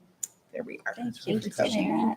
Thanks for letting me share that. That's really cool. Well, and then Counselor Green, you've done some onboarding already. So he's in the process of doing his department onboarding as a new counselor. So I'm sure that's been It's been very a lot. It's been very rewarding. I've had the opportunity to sit with a lot of our wonderful department heads and their teams and learn a lot. I can say that we have a lot of good things going on and coming up here in Broken Arrow, and I'm honored to be able to be a part of it. And I'm very thankful that the city has the forethought, the leadership has the forethought of providing this onboarding for the new members to learn that we can be better at our job. So thank you. And I'll just real quick, Scott Fest is coming up. So the 14th, I believe. So put that on your calendar. Make sure to go out. And I'll read a little bit. Yes. So couple weeks ago, I've gone through all the amendments of the Constitution. A couple weeks ago, I read the preamble, but I wanted to just read the first article, section 1. But I did want to say the founding fathers divided the United States Constitution into 7 individual articles. These 7 articles each laid the foundation for a specific aspect of the American government. For example, Article 1 of the Constitution laid the foundation for the United States Congress, the federal government's legislative branch. The branch is tasked with the creation of new laws or legislation. Article 1, Section 1 is, all legislative powers herein granted shall be vested in a Congress of the United States, which shall consist of the Senate and the House of Representatives. Thank you. You're welcome. City Manager, any remarks? Just one, Mayor, members of council, good evening.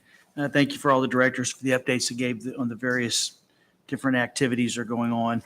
Just one item is that I mentioned to council last month that we received our assessed value, and as a result, we'll have to actually potentially increase the sale for the general obligation bond projects. Kenny has finalized those additional projects, and sometime very soon, I'm going to be sending them out to all of you to take a look at, because we are in that process for sale. And I want to make sure council gets those. So when we discuss those, either be the 19th or first meeting in October, you have plenty of time to look at those. And so we can move forward if council desires to approve those and then sell like we normally do, get everything taken care of by the end of the year. So then we have the funds available to spend. That's all I have. Thank you. We do have executive session, so I entertain a motion to go into BAMA. So moved. Second. Motion in 2 seconds. Roll call. Green. Yes. Ford. Yes. Parks. Yes. Gillespie. Yes. Wimpy. Yes. Call the Broken Arrow Municipal Authority meeting to order. Roll call. Green.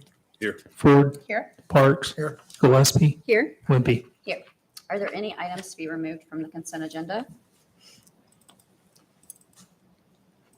Make a motion to approve the consent agenda. Second. We have a motion and a second. Roll call. There are no public hearings, appeals, presentation, recognitions, or awards. Item 6 is general authority business. Item 6A, consideration, discussion, and possible approval of an authorization to execute the change of a project in the Oklahoma Water Resources Board loan. Kenny? Thank you, Madam Chair, Madam Vice Chair, trustees, and General Manager, Mr. Spurgeon. Kenny Schwab, Assistant City Manager over Operations.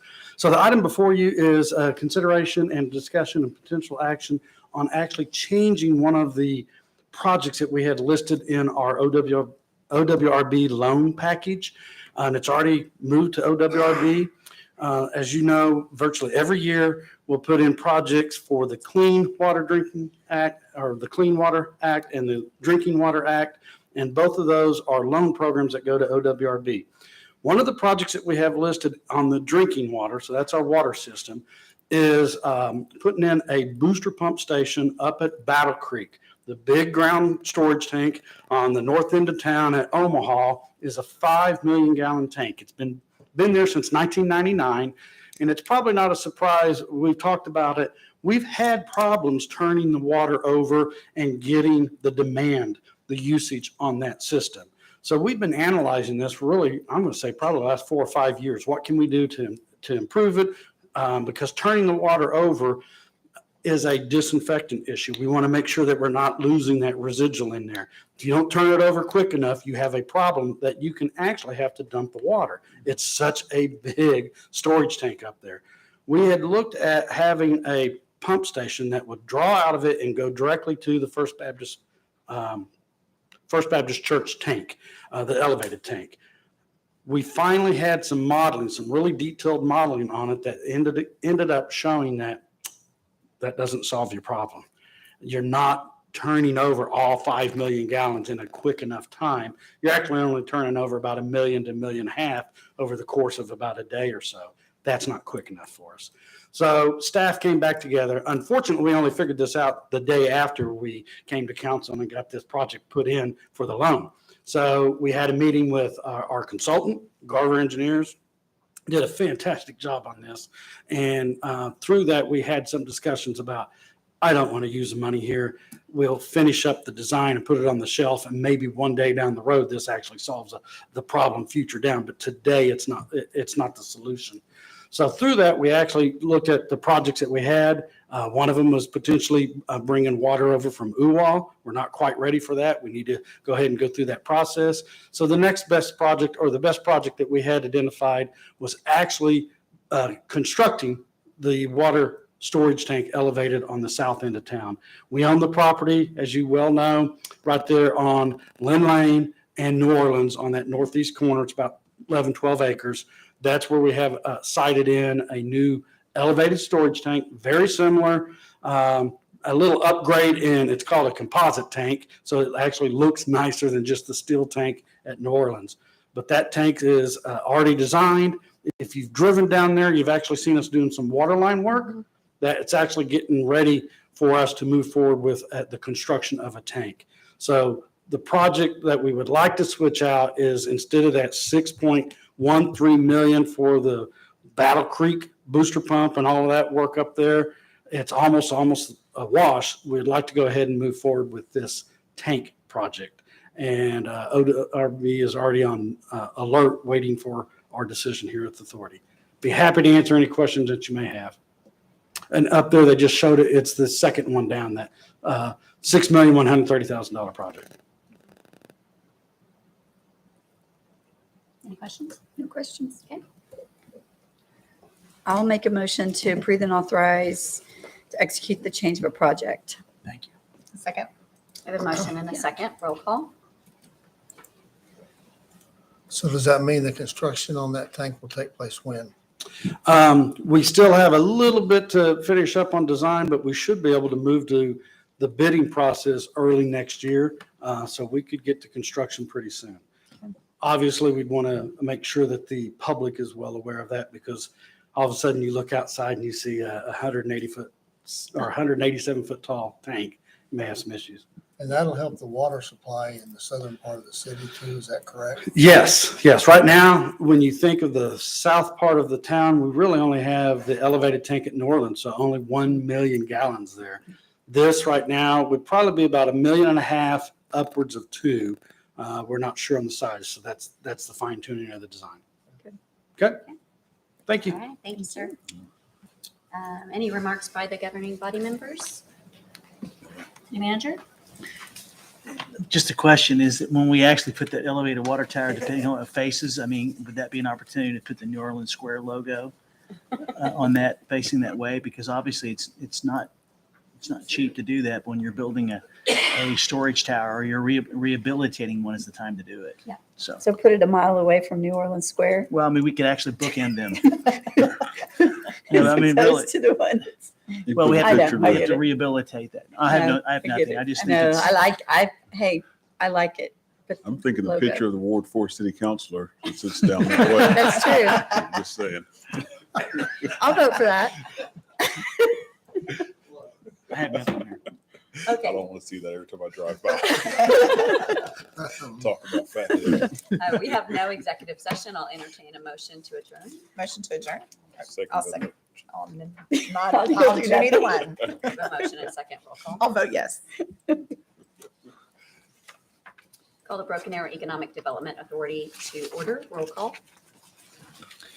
Green, Here. Ford, Here. Parks, Here. Gillespie, Here. Wimpy. Are there any items to be removed from the consent agenda? Move to approve the consent. Second. A motion and a second. Roll call. Item 5, public hearings, appeals, presentation, recognitions, and awards. 5A, presentation by the Broken Arrow Economic Development Corporation of the recommended innovation district layout. Jennifer Conway.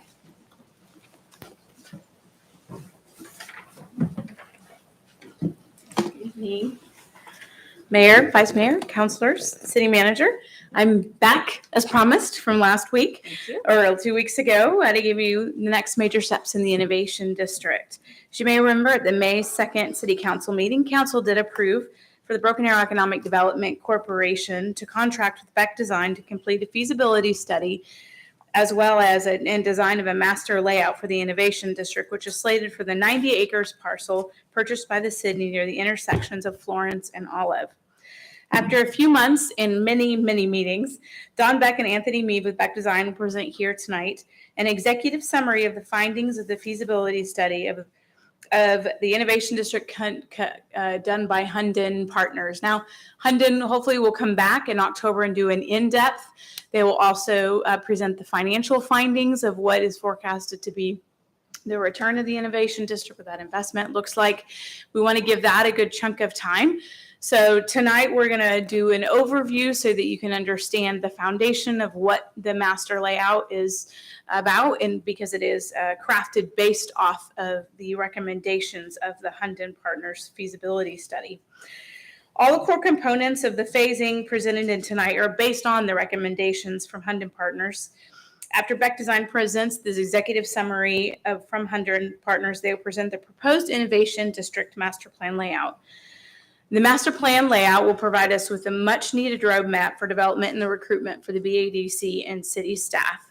There will be most likely many changes between now and development from this layout that will be proposed tonight due to market demand, recruited companies' needs, and et cetera. But approval of this layout will provide us with the direction we need and in the confidence you can know as council that we are going to do our best to achieve the heart of this master layout. We're not asking for action today. We would we're going to present the layout to you today and for you to provide us feedback over the next few weeks as we firm up a final layout based on your input and feedback. We'll make myself available as much as necessary in order to provide you all the details or conversations that are necessary.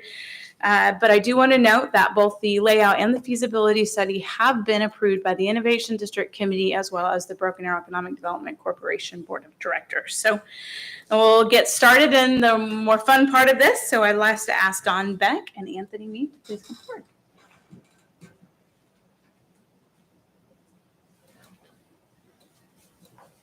Good evening. I'm Don. This is Anthony. Some of you have seen us in a lot of meetings, and Jennifer is correct. There's been many, many, many meetings regarding the Innovation District.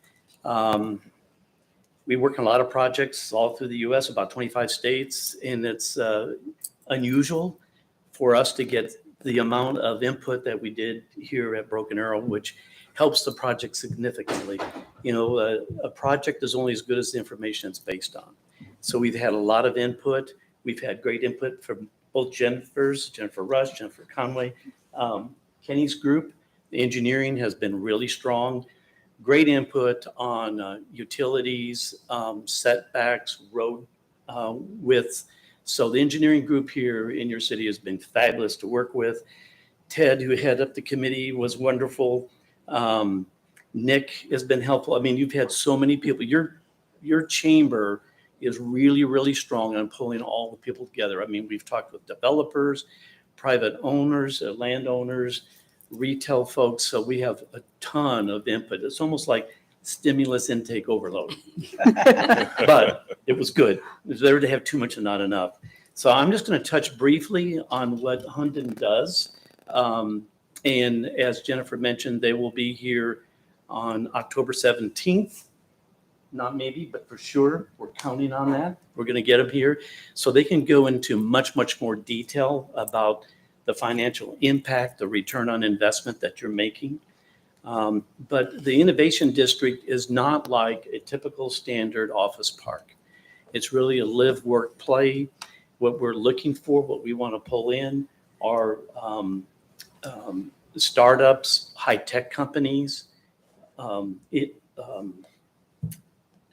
just really high-tech companies along with the housing.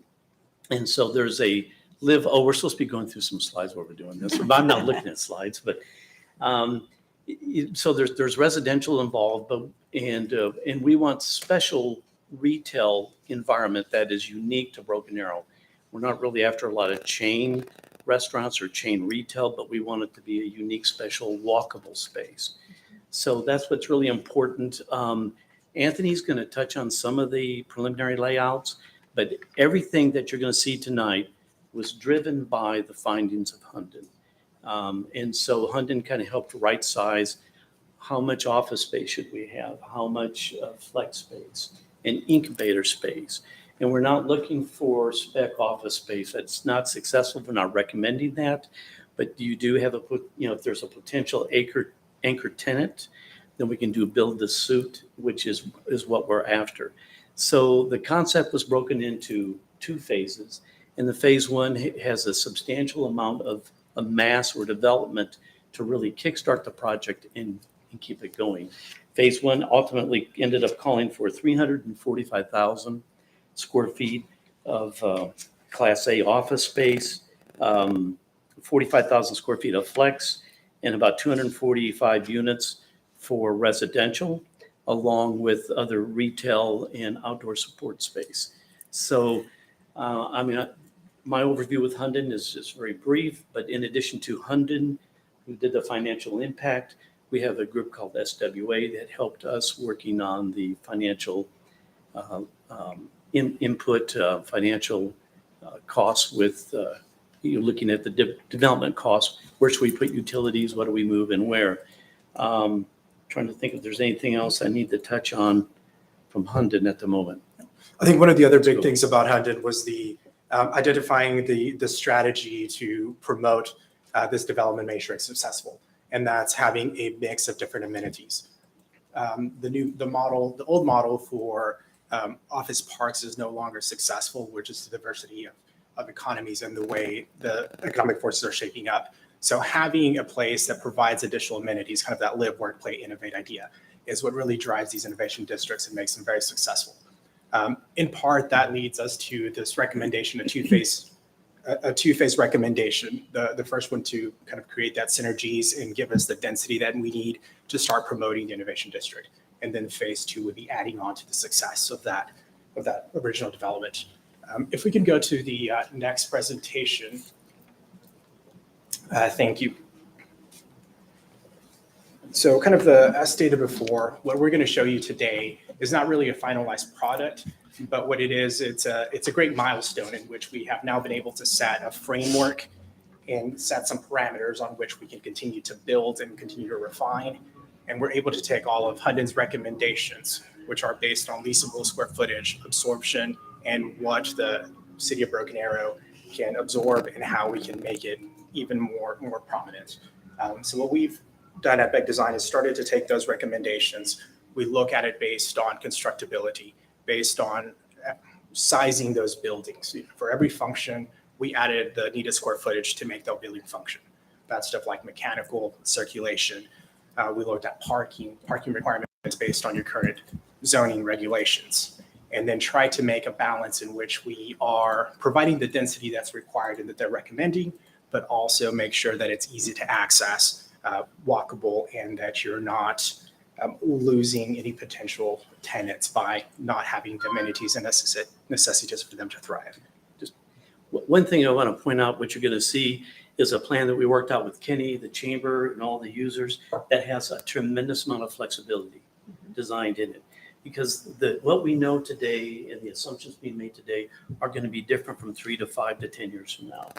So that's what really went into a lot of the engineering and the thought process is, 8 years from now, we'll have a different need for sure. So how do we accommodate that? So the infrastructure, the planning, the location of the streets, the roads was all developed thinking and knowing that there's going to be change and we want the flexibility built into the plan to accommodate that change. So that was a big part of the effort, trying to look into the crystal ball and anticipate what's going to happen. And we just don't know that many years down the road, but we have a lot of flexibility so that we can develop to meet the needs. And part of that framework and taking everything kind of Don said is being able to present to you that two-phased approach with a phase 1, again, really creating those synergies. We really wanted to work with the existing topography and look at the natural amenities that already exist. How do we enhance them? How do we provide a unique experience that's authentic to Broken Arrow? And one of the things we started to do is looking at housing, particularly townhomes on the west adjacent to the creek, so that we can provide both privacy and views out, but also not have it feel like it's separate from the core of the development. We really focused on a water feature that kind of elongates and extends down south. Usually, as we heard before, detention and retention is a little bit of a burden, but we want to take that and amenitize it. We want to bring value to the land by by taking something that we know we have to do and enhancing it, enhancing the value of the property, enhancing the experience, and bringing that quality of life to the development. And one of the other things it does, it really becomes the anchor and kind of the heart of the project. And we're able to add the office, incubator space, food hall, kind of co-working, and all of these really dynamic functions all the way around it. And it really promotes that walkability. It makes it a destination rather than just an office. And it just really starts to pull everything towards the center. When we looked at office and flex spaces, we also wanted to make sure that, again, it's easy to get to the places. It's easy to move people in and out to get to work in time manner. So we really wanted to create more of an urban feel, and we pushed that a little bit more to the east in order to have that accessibility.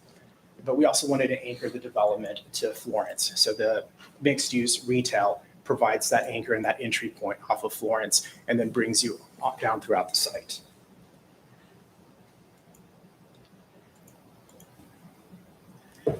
And then really that creating that density, creating all those synergies is what can prompt us into that phase two.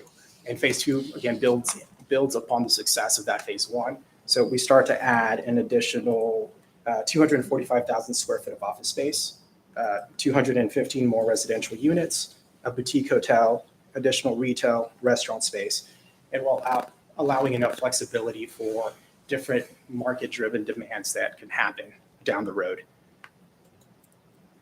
So in all, one of the biggest things, again, we want to do is create that framework, create a strategy, and create a plan that will allow this to develop in a natural way. We don't want to force anything. We just want to provide the parameters to make it successful. And one of the things that has really made a lot of these innovation districts successful is the walkability, is the sense of safety. It's the connectivity and promoting the social benefits. One of the Huntington's recommendations and finding is that a 501c3 be created to manage and promote the innovation district. And that becomes really important in being able to activate green spaces. So you have green corridors, you have public spaces, you have semi-private spaces that allow for mixing of different people, different activities, and different businesses. The idea of innovation district is that you have dissimilar businesses working in proximity or close together that spurs innovation that may not have been available if they were in different places. Now, the next few slides are meant to show you the character of the spaces. Now, this is not the design of any particular space, more so to show you the character, the goals, everything that's kind of been derived and that we've learned throughout our conversations and studying different innovation districts. These are the characteristics that make them successful, and we want to replicate that. So we wanted to show you tonight what those spaces look like. How having warm, inviting spaces that are generally open really promote the mixing and dynamics of people interacting. We want to have something that's safe but flexible. We want to have a lot of open views, great lighting. And we also want to make sure that we do create that critical mass. So that is defining some public spaces, programming areas where you can have a lot of social activity so that no one kind of gets left behind. Mm-hmm. And finally, part of that promotion is having that diversity of activity and having diverse segments being able to benefit from each other. Everything from retail to food halls, the hotels, and having kind of large open lawn spaces.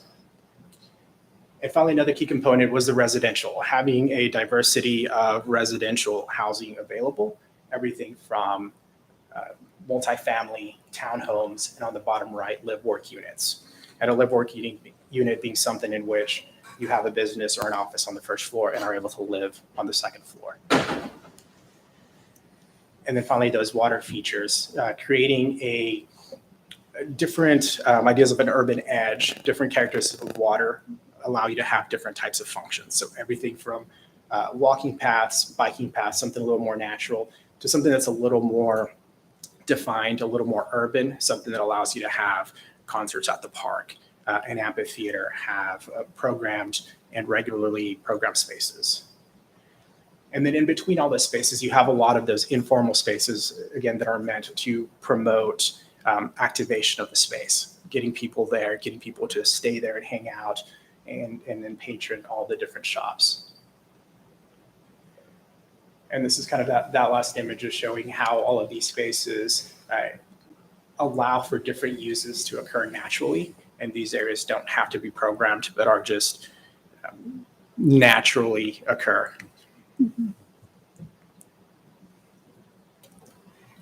That's it.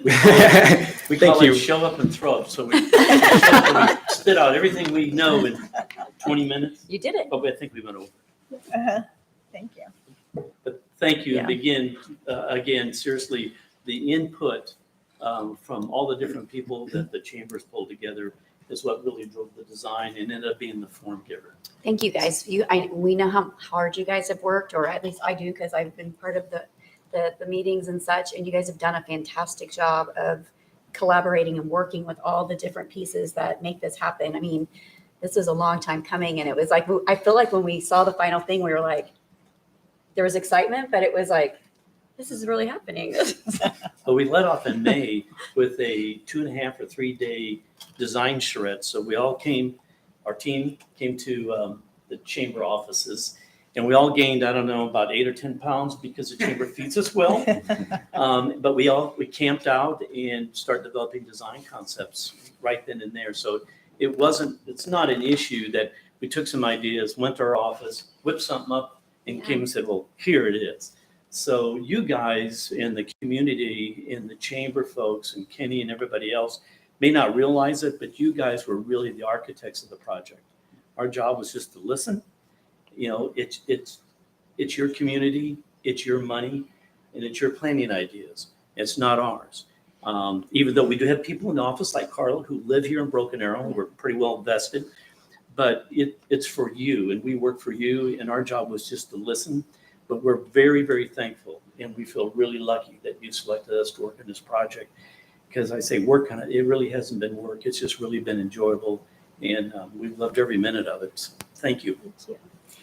The final stage, they had 3 different layouts basically, and then we kind of, it's like then to wrap your head around all 3 of those and pick and choose which pieces, and so we all picked and choose and then they came up with that, made it happen, which was really neat to see that come up. So thank you. Thank you. Thank you, guys.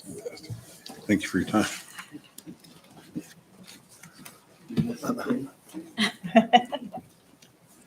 And so this was announced, Innovation District was announced right before the 2017 election for council. And I think I recall the mayor at the time said, this won't be taking place for probably 10 to 20 years or be completed for 10 to 20 years. And so here we are 6 years later, actually coming up with a design, which is kind of neat to, but there's still a lot to do. That's what I was thinking too. It seems like it's going a lot faster than what was originally predicted. So good job. So, any discussion or?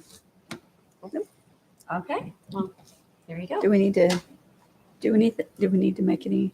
Okay, no action. I think it's just no action. All right, there is no general authority business. Remarks from governing body members? City manager? I have no, Mayor. Okay. We do have an executive session. So entertain a motion to take a brief recess. Okay.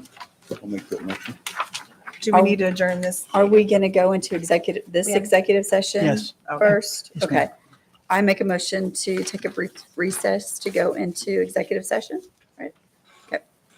Second? I have a motion and a second. Roll call. Green, Yes. Ford, Yes. Parks, Yes. Gillespie, Yes. Limpy. Yes.